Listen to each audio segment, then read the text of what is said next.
Hello everyone, कैसे हैं आप सभी। आशा करती हूँ अच्छे होंगे, खूब मन लगा पढ़ाई कर रहे होंगे। तो आप लोगों के प्रश्नों का जवाब, जैसे कल आप लोगों ने मुझसे कहा था कि हिंदी के लिए भी वन लाइनर बुक बताइए, तो मैंने बहुत पहले ही, जो लोग मुझसे बहुत पहले से जुड़े हैं तो वो लोग मेरी वीडियो देखे होंगे। जो मैंने जब मैंने शुरू किया था, नया नया जर्नी अपना मेरा यूट्यूब का शुरू हुआ था, तभी मैंने समझिए फर्स्ट वीडियो, एक तरह से उसको आप बोल सकते हैं, उसी में मैंने ये बताया था कि मेरे नोट्स कितने थे, मेरी किताबें कितनी थी, सारी चीज़ें मैं बताई थी। जो लोग नहीं देखे हैं तो आप लोग सर्च कर लीजिएगा, आप लोग को मिल जाएगी। लेकिन अभी मैं बता दूं कि हिंदी के लिए वन लाइनर बुक मैंने पहले ही बताया था, सरस्वती पांडे, गोविंद पांडे की जो बुक है बहुत ही अच्छी है। और मैंने टीजीटी पीजीटी की परीक्षा में बहुत ज़्यादा इधर उधर की चीज़ें मैंने पढ़ी नहीं थी, बहुत सीमित किताबें मेरे पास थी, और मेरा जो कोचिंग था वही था, जो मैंने अपने हाथ से अपने नोट्स बनाए थे वही सारी चीज़ें थी। तो मेरा तो इसी से निकल गया था। और कायदे से देखा जाए तो एक ही किताब को मैंने कई बार, मतलब अनगिनत जिसको बोला जा सकता है, मैंने दोहराया था। मतलब लाइन बाय लाइन हर चीज़ें ऐसी हो गई थी उस टाइम में कि कहीं से भी क्वेश्चन आए तो मुझे आंसर पता रहते थे। बहुत कम ऐसा कंफ्यूजन होता था, ऐसा मतलब रिवीजन हुआ था उस टाइम में। तो मैंने एक ही बुक को ना बहुत बार पढ़ा था, तो इसीलिए आप लोग भी बहुत ज़्यादा बुक वगैरह के लेके परेशान ना रहिए। अभी आपके पास जो बुक है अच्छी है, प्रमाणिक है, तो आप उसी को पढ़िए। और हिंदी के लिए सरस्वती पांडे, गोविंद पांडे की बुक अच्छी है, आप लोग उसको भी हेल्पिंग बुक में आप लोग ले सकते हैं। मूल पुस्तक पढ़ना बहुत ज़रूरी है, जैसे रामचंद्र शुक्ल की है और रामचंद्र तिवारी की भी है और बच्चन जी की भी है। अब तो ऐसा है ना कि जो कथन वगैरह है तो वो कहीं से भी पूछ देते हैं, तो आप जब कोचिंग करते हैं तो वो लोग सारी चीज़ों को मिला के, कई बुक को मतलब मिला के वो लोग पढ़ाते हैं, तो उसमें कथन वगैरह आपको कई जगह से मिल जाते हैं, इस किताब में भी मिल जाएंगे आपको। तो इसीलिए जो भी आपके सामने है फिलहाल, अगर समय कम है तो आप लोग उसी से पढ़िए, बहुत ज़्यादा परेशान मत होइए। देखिए एक ही बुक है, आप ये सोचिए कि इसी को तैयार कर ले वही ज़्यादा है। इसी से क्वेश्चन आए तो गलत नहीं होना चाहिए, क्योंकि कभी कभी हम बुक बहुत ज़्यादा इकट्ठा कर लेते हैं और कुछ कर नहीं पाते, कहीं से भी मेरा हम लोग का तैयार नहीं होता है। तो इसीलिए एक ही रहे, दो ही रहे, लेकिन ऐसा रहे कि उसमें की चीज़ें, सारी चीज़ें, एक भी पेज स्किप नहीं करना है, ऐसा सोच के सारी चीज़ों को करना है अपने सिलेबस के अकॉर्डिंग। आप देखेंगे कि ऐसा नहीं है, आपको खुद एक टाइम के बाद लगेगा कि अच्छा ये टॉपिक, गिनिए ना कि एक टॉपिक में कितने पन्ने आ रहे हैं आपके। मैं तो बहुत सिंपल सा फंडा हर जगह यूज करती थी, बहुत ज्यादा कोई सिद्धांत और कुछ नहीं, अपना अपने हिसाब से मैं करती थी। एक टॉपिक में कितने पन्ने आ रहे हैं, जैसे आदिकाल है तो उसको देख लीजिए, मेरे ख्याल से सरस्वती पांडे की किताब में 7-8 पेज में हो गया है ये। अब 7-8 पेज, 9 पेज, 10 पेज मान लीजिए होगा, मैंने गिना नहीं है ऐसा, लेकिन इससे ज्यादा नहीं होगा। आदिकाल कवर कर लिया गया है, क्योंकि वन लाइनर है, उसमें ठोस ठोस चीजों को उसने लिखा है, वहां पे लिखा गया है। तो अब 7-8 पेज, 10 पेज भी है, तो एक दिन का टारगेट बनाइए कि आज मुझे आदिकाल खत्म करना है। और एक बार में नहीं होगा, अब एक दिन का अगर टारगेट है कि आदिकाल अगर मुझे साहित्य से पढ़ना है, तो इस आदिकाल टॉपिक को 10 पन्ने को ही 10 बार पढ़िए। ठीक है, ये हो गया। अब फिर व्याकरण में भी कोई एक टॉपिक डिसाइड कर लीजिए कि आज मुझे ये कवर करना है। तो अब देखिए समय अगर कम है तो आपको ज्यादा ज्यादा चीजें कवर करनी पड़ेंगी। और अगर आप अब से शुरू करते हैं तो वही बात है कि बहुत ज़्यादा आपको स्पीड अभी तेज करनी पड़ेगी, ऐसे काम नहीं चलेगा। और अगर आपका पहले से सब कुछ रिवीजन हो चुका है तो आप इस तरह से टॉपिक वाइज अगर लेके चलेंगे तो आपकी क्लैरिटी और अच्छी होती जाएगी, तो कंफ्यूजन कम होने का चांस रहेगा। क्वेश्चन क्यों गलत होते हैं? क्योंकि हम पढ़ तो लेते हैं सारा, लेकिन कंफ्यूज रहते हैं, कोई भी चीज़ क्लियर नहीं होती है, इसलिए क्वेश्चन गलत होते हैं। तो परेशान होने की जरूरत नहीं है। हाँ, मेरे पास एक कमेंट आया था कि मेरे पास ये जो मैंने कल किताब बताई थी, तो ये किताब मेरे पास है लेकिन पढ़ने का समय नहीं है। तो डिसाइड खुद कर लीजिए कि अगर पढ़ने का समय अभी नहीं है तो फिर आगे तो मिलने वाला नहीं है। और जिंदगी में जो आप जिसकी वजह से आपको समय नहीं मिल रहा है, वही चीज आपको, मतलब कहते हैं ना कि आपकी मजबूरी बन जाएगी करना। क्या होता है कि हम पढ़ाई को हमेशा सेकेंड थर्ड नंबर पे रखते हैं, बाकी चीजों को पहले नंबर पे रखते हैं, दूसरे कहीं नाराज ना हो जाएं, घर वाले कुछ कह ना दें, चीजें खराब हो रही हैं, हमारा घर अस्त व्यस्त हो रहा है। तो बहुत अच्छे से रखने का सबको शौक होता है, लेकिन वही बात है कि पढ़ना भी चाहते हैं, तैयारी भी करना चाहते हैं, तो सब कुछ एक साथ नहीं हो जाता। एक चीज को तो आपको त्याग करना ही पड़ेगा। तो एक तो अपनी खुशियों का गला घोटना जिसको बोलते हैं, वो पढ़ाई के समय करना पड़ेगा। खुशियां हमें किस में मिलती हैं? खास करके आप खुद देखेंगे ना कि जो चीजें हमारे लिए हानिकारक है ना, उसी में खुशियां हमें मिलती हैं। कैसे? कि टीवी सीरियल देख लिया, मूवी देख लिया, बात करना, सोना, खुशियां भाई यही ना है, आराम यही से समय मिलता है। इन सब का तो आपको त्याग करना ही पड़ेगा। साथ में जिसमें आपको बहुत आनंद आ रहा है अपने घर को बहुत अच्छे से रखने में, बाकी चीज़ों को सबको खुश करने में, इसमें भी आपको आनंद है, अच्छी बात है, बिल्कुल अच्छी बात है, ये करना चाहिए। लेकिन समय का ध्यान रखना चाहिए कि किस समय क्या करें।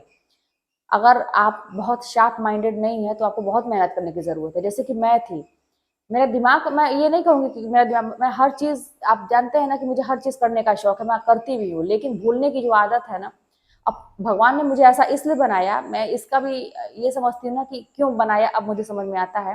क्योंकि अगर मैं चीज़ों को भूलती नहीं तो लाइफ में बहुत सारी जो प्रॉब्लम हुई तो मैं कैसे उसको भूल पाती, तो ऐसा ही है। इसलिए मैंने सोचा कि भगवान ने मुझे ऐसा बनाया, अब मुझे समझ में आता है।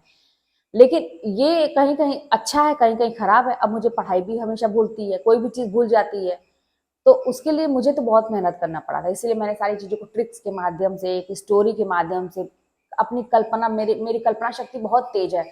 हर चीज़ों को बहुत कल्पना करना, मतलब फिजूल की चीज़ों, पहले समय इसी में बर्बाद हो जाता था कल्पना करते करते हर चीज़ों में। लेकिन फिर मैंने उसी को अपनी ताकत बनाई, उसी कल्पना के ज़रिए मैंने तमाम तरह के, कहते हैं फेक स्टोरी, जो रचनाकारों के हैं, रचनाएँ हैं, फेक स्टोरी अपनी तरह से याद करने का ट्रिक जो है ना, ये सब कल्पना के माध्यम से मैंने उसी को अपनी ताकत बनाई और उसी के ज़रिए मुझे पूरी किताब जो है ना, उसकी रचना-वचना ये सब मैंने तैयार किया था। तो इस तरह से मैंने किया, मुझे बहुत मेहनत करनी पड़ी क्योंकि मेरी आदत थी ऐसी भूलने वाली। तो अगर आपकी भी ऐसी है तो देख लीजिए ना कि आप अ, कैसे हैं, आपकी प्रवृत्ति कैसी है, घर का माहौल कैसा है, अपने हिसाब से मैनेज करिए ना। अगर आपको निकालना है तो फिर तो नंबर 1 पे पढ़ाई होनी चाहिए, उसके बाद कोई चीज़ होनी चाहिए। कोई नाराज़ हो जाए, कोई कुछ कह दे, तो फिर कुछ दिन के लिए आपको सुनना पड़ेगा, बर्दाश्त करना पड़ेगा, सारी चीज़ों को इग्नोर करना पड़ेगा, तभी निकल पाएगा। अब देखिए, क्या मेरा घर नहीं बना? क्या मैं अपने घर में अब सुकून से नहीं हूँ? क्या अब मैं साफ-सफाई नहीं करती हूँ? अब तो मैं इतनी साफ-सफाई करती हूँ कि लोग परेशान हो जाते हैं, मेरे घर वाले। पहले जब मैं तैयारी कर रही थी तो बस काम भर का चीज़ चल रहा था कि काम, मुझे तो बस मतलब पागलपन सवार था कि मुझे पढ़ना है, तब काम भर की चीज़ चल रही थी। अब है कि अब मुझे, अब जैसे हम लोग का स्कूल का टाइमिंग चेंज हो गया, 9:30 से हो गया है अब, क्योंकि ठंड आ गई, अक्टूबर से चेंज हो जाता है। अब 8:30 बजे समझिए कि मैं निकलती हूँ, 1 घंटा पहले निकलना पड़ता है, जाम-वाम भी मिल जाता है रास्ते में। लेकिन अब 8:30 बजे तक मेरे बेटे का टाइम चेंज नहीं हुआ, वो मॉर्निंग में ही जा रहा है अभी। अब उठती तो मैं वही हूँ, मेरा टाइम वही है, 4:30 4 ऐसे ही उठना पड़ता है क्योंकि उसको 6 बजे तक भेज देना है। उसके बाद मेरे पास पर्याप्त टाइम बच जा रहा है। अब भाई निकलना है 8 बजे, 8:30 बजे तो टाइम बच जा रहा है, तो मैं आराम से घर की साफ-सफाई पूरा करके, सब कुछ अपने हिसाब से करके तब मैं निकल रही हूँ। तो अब तो है ना कि मेरे लिए ऑप्शन ऐसा कुछ नहीं है कि क्या करे, क्या ना करे। अब तो जो मन करे वो करे। लेकिन एक टाइम था कि जब समय की डिमांड ये थी कि पढ़ना है तो फिर पढ़ना है। फिर मैंने बहुत सारी चीज़ें सुनी, आप लोगों को तो पता है, जो जो स्टॉक्स आशा की वीडियो मेरे देखे होंगे, उनको मेरी स्टोरी पता है कि मैंने कितने-कितने ताने सुने, वो भी जानते हैं, वहाँ पे लिमिट में बताया गया है। जो मैंने बहुत कुछ सुना है, वो मैं ऐसे सोशल मीडिया पे बता भी नहीं सकती, और बहुत सारी चीज़ें हैं, जान लीजिए, बहुत कुछ नहीं बताना पड़ता है। तो मैंने बहुत कुछ झेलते हुए की, और इसीलिए मैं सबको ये कहती हूँ ना कि इंसान मर के भी जिंदा हो सकता है। ऐसा भी होता है, सुने हैं ना आप लोग? तो समझिए कि आप मर रहे हैं, आपको इतना लोग परेशान कर रहे हैं, जिंदगी ने तबाह कर दिया है, भगवान ने भी, आपको ऐसा लग रहा हो कि भगवान मुझे परेशान कर रहे हैं, अनायास ही कुदरत मुझे परेशान कर रही है। सब ये इंसान परेशान करते हैं। आपकी परिस्थिति जो भी है, ये जो कुदरत के द्वारा दी जाती है, जो आपके हाथ में नहीं है, ये मान के चलिए ना कि सिखा रही है आपको, बहुत कुछ सिखा रही है। आज भी अगर मेरी लाइफ में कुछ लोग ऐसे हैं जो, मुझे ऐसा लग रहा है कि मतलब उनको दिक्कत है मुझसे, तो फिर मेरे अंदर वही जोश आता है कि एक बार फिर साबित करना है, एक बार फिर कुछ करके दिखाना है। तो मुझे तो जब जब परेशान किया गया, जब कुछ ऐसा किया गया, तो मेरे अंदर एक दूसरी चीज जागृत होती है कि नहीं, ऐसे नहीं। अब ये इंसान को इस चीज से दिक्कत है, वो मेरे आगे बढ़ने से उसको जलन हो रही है, वो चाहता है कि ना करो, तो मुझे तो करके दिखाना है। मुझे किसी को नुकसान नहीं पहुंचाना है, मुझे तू मैं नहीं करना है, मुझे अपने आप को साबित करने के लिए समय नहीं बिताना है कि मैं अपनी सफाई दूं किसी को जाके कि मैं सही हूँ, मैं गलत हूँ, जो भी है। मुझे साबित करके दिखाना है अपने आप को, मुझे मेहनत करनी है। मुझे जाहिर सी बात है कि उस इंसान का जवाब यही है कि मैं, जो वो नहीं चाहता है मैं वही करूँ, और वो क्या नहीं चाहता है, आपकी सफलता वो इंसान देख नहीं पाएगा। जो भी है, जो भी आपकी लाइफ में, सबके लाइफ में ऐसे होते हैं, और जिसके लाइफ में होते हैं, मैं मान के चलती हूँ कि ये लोग भगवान का अवतार हैं, कि अगर ये लोग नहीं रहते, आलोचक निंदक न रहे, तो इंसान आगे कैसे बढ़ेगा। मेरे लिए तो भाई देवता तुल्य हैं ऐसे लोग। चाहती हूँ मैं कि रहे हमेशा, और मैं अच्छा करती रहूँ, आगे बढ़ती रहूँ, अपने आप को मैं मोटिवेट करती रहूँ, नहीं तो हो सकता है कि मैं भी कुछ नहीं कर पाती। इसीलिए मैं आप लोगों से कहती हूँ बेफिक्र होकर पढ़िए, और जब समय निकालने वाली बात है कि मुझे समय नहीं मिलता है, तो फिर ये सोच लीजिए कि अभी नहीं समय निकालेंगे तो फिर जो आप जिस चीज़ को अभी आप बहुत बोझ समझ रहे हैं ना, वो आपकी मजबूरी बनेगी, ज़िंदगी भर करना पड़ेगा, जीवन को कभी बदल नहीं पाएंगे, जीवन में कभी कोई शौक पूरे नहीं कर पाएंगे, हमेशा दूसरों के ऊपर डिपेंड रहना पड़ेगा। जो इंसान जैसे आपको नचाएगा आपको नाचना पड़ेगा। बहुत सारी कंप्लेन रहेंगी, करते करते ज़िंदगी खत्म हो जाएगी और आप चले जाएंगे इस दुनिया से। जाना तो सबको है, लेकिन एक होता है ना कि भाई जो मैंने चाहा वो किया। तो इसीलिए करिए जो आपको मन करता है, लेकिन इतना ध्यान रखिए कि अभी समय का कहते हैं ना कि डिमांड क्या है, समय आपसे क्या चाहता है। अगर आप फॉर्म भरे हैं, कुछ तैयार नहीं है, परीक्षा सर पे है, तो आपको नंबर 1 पढ़ाई, उसके बाद बाकी चीज़ें। ठीक है, तो ऐसी ही चीज़ें हैं, चल रही हैं। चलिए आप से फिर मिलते हैं नेक्स्ट वीडियो में। कोई बात होगी तो कमेंट के माध्यम से बताइएगा, चैनल पर नए सब्सक्राइब करिएगा, शेयर करिएगा। मिलते हैं नेक्स्ट वीडियो में।